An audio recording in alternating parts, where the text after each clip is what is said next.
Neste ano de 2018, comemora-se os 40 anos da bem-sucedida política de reforma e abertura da China, iniciada em 1978 por Deng Xiaoping.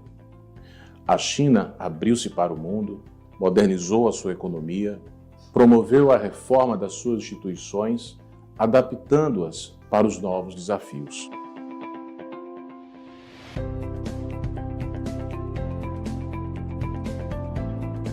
O que mais me impressiona na abertura chinesa, no crescimento chinês, foi o fato de que os chineses foram talvez os primeiros a perceber com clareza que o mundo estava marchando em direção a um processo que depois veio a ser denominado de globalização.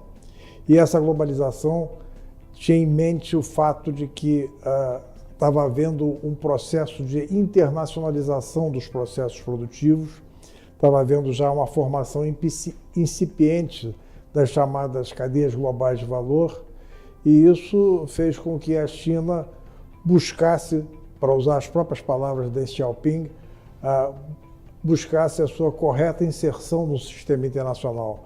Então, para fazer parte da economia mundial, da economia global, fazer parte desse sistema internacional, a China começou um processo de abertura econômica. Na época, o objetivo de Deng Xiaoping era quadruplicar a renda per capita dos chineses, passando de 250 dólares americanos, quantia fixada na época como padrão, em 1981, para 1.000 dólares no ano de 2000.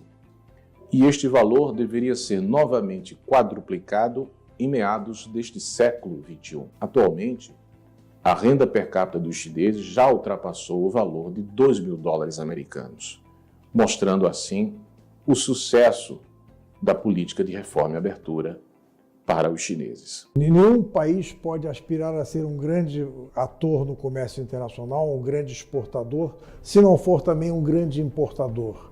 A China exporta muito porque importa muito. E o modelo chinês, nesse sentido, ele promoveu a abertura da economia, a China passou a agregar valor a produtos importados, a China passou a ser um ator cada vez mais importante no comércio internacional. Só à guisa de exemplo, por volta de 1970, a China e o Brasil tinham mais ou menos, cada um deles, 1,5% do comércio mundial. Hoje a China tem mais de 13% do comércio mundial, e o Brasil continua com 1,5%. Então, eu acho que o impacto para nós é muito grande. E não só no comércio, mas eu acho que na parte de investimentos também há uma mudança significativa. A gente começa a observar nas estatísticas do Banco Central que o montante dos investimentos chineses tem aumentado substancialmente nos últimos anos. E acredito eu que continuarão a aumentar no futuro próximo. Há uma diferença fundamental se a gente olha os 40 anos que se passaram desde que a política de reforma e abertura foi iniciada e o que está por vir. Antes, havia uma preocupação em trazer o mundo para a China, abrir a China para que as empresas estrangeiras e os investimentos chineses chegassem no território chinês. Portanto, a preocupação era nessa direção, fazer o mundo conhecer e ir até a China. Hoje em dia o cenário é completamente diferente. São as empresas chinesas que estão indo para o mundo com as suas marcas, com seus produtos de grande qualidade e também os investimentos chineses. Os chineses têm demonstrado um interesse muito grande em não serem percebidos como hegemônicos ou como querendo impor a sua vontade. Uma tendência a procurar realmente parcerias com empresas brasileiras ou fazer parte do nosso mundo de negócios. E eu acho que isso é muito importante, porque como não há ainda um pleno conhecimento da cultura chinesa, é importante que eles demonstrem uma certa flexibilidade de adaptação à nossa cultura. Como nós temos que nos adaptar a eles se lá formos investir. O Brasil está aprendendo com esse movimento da China nos últimos 40 anos. Quando eu fui para a China, por exemplo, havia um desconhecimento muito grande por parte do empresariado brasileiro do que estava acontecendo na China. Eu fui visitado lá em Pequim por empresários brasileiros, empresários importantes, que me perguntavam simplesmente se esse desenvolvimento da China, crescimento da economia chinesa, era para valer ou não. Havia uma certa dúvida que um país que sempre foi conhecido por ser um país agrário, voltado para si mesmo, enfim, que de repente passasse a ser um ator importante no mundo.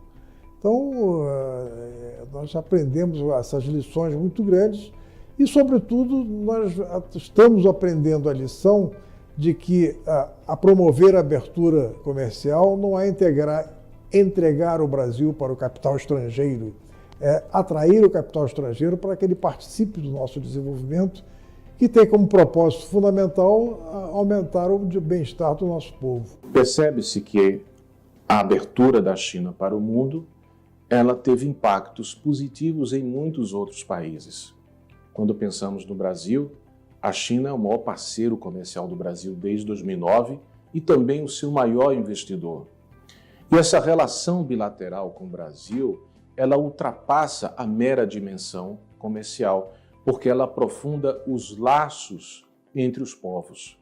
Esse intercâmbio de pessoas, tanto de um lado e de outro, fazem com que elas possam se conhecer melhor. Então a percepção que o Brasil tem da China hoje já é diferente da percepção que se tinha há 20 anos atrás. Eu acredito que a visão que eu tinha da China antes de eu ir, ela é um tanto diferente da que eu tenho hoje depois de estar lá.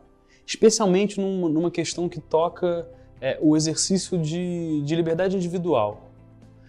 Havia uma percepção que eu ouvia quando eu conhecia a China pelas artes marciais e tal, de que a China hoje era um regime muito diferente do nosso, do ponto de vista da vida cotidiana, né? No que toca consumo, no que toca direitos individuais, no que toca a nossa vida e tal. E quando eu cheguei lá, eu não vi dos meus colegas, tanto dos meus colegas chineses quanto dos meus colegas estrangeiros morando lá, esse tipo de indagação. A gente ouvia uma coisa que acho que talvez tenha a ver com isso que o senhor falou, sobre como que a visão às vezes parou numa década, né, e não está acompanhando, né, esse ritmo de mudança mesmo. O desenvolvimento chinês foi certamente inclusivo em termos sociais. Quer dizer, quanta gente saiu da linha de pobreza e se entrou no mercado, por assim dizer. A classe média chinesa hoje já tem centenas de milhões de pessoas. Quer dizer, então, na verdade, a população chinesa é hoje muito mais próspera do que era há 40 anos atrás. Daqui para frente, a China tem novos desafios, novos projetos, está investindo em tecnologia, inteligência artificial, comércio eletrônico. O próprio presidente Xi Jinping, na abertura da Exposição Internacional de Importação da China, menciona que a China deverá abrir ou criar políticas para abrir o seu mercado de telecomunicações, de educação, de cultura, numa mensagem muito evidente de que a China continuará o seu movimento de integração com o comércio internacional e com os demais países do mundo. São novos tempos, novas possibilidades, novas oportunidades. Que a política de reforma e abertura da China ela possa produzir efeitos benéficos cada vez maiores para os diversos povos da humanidade.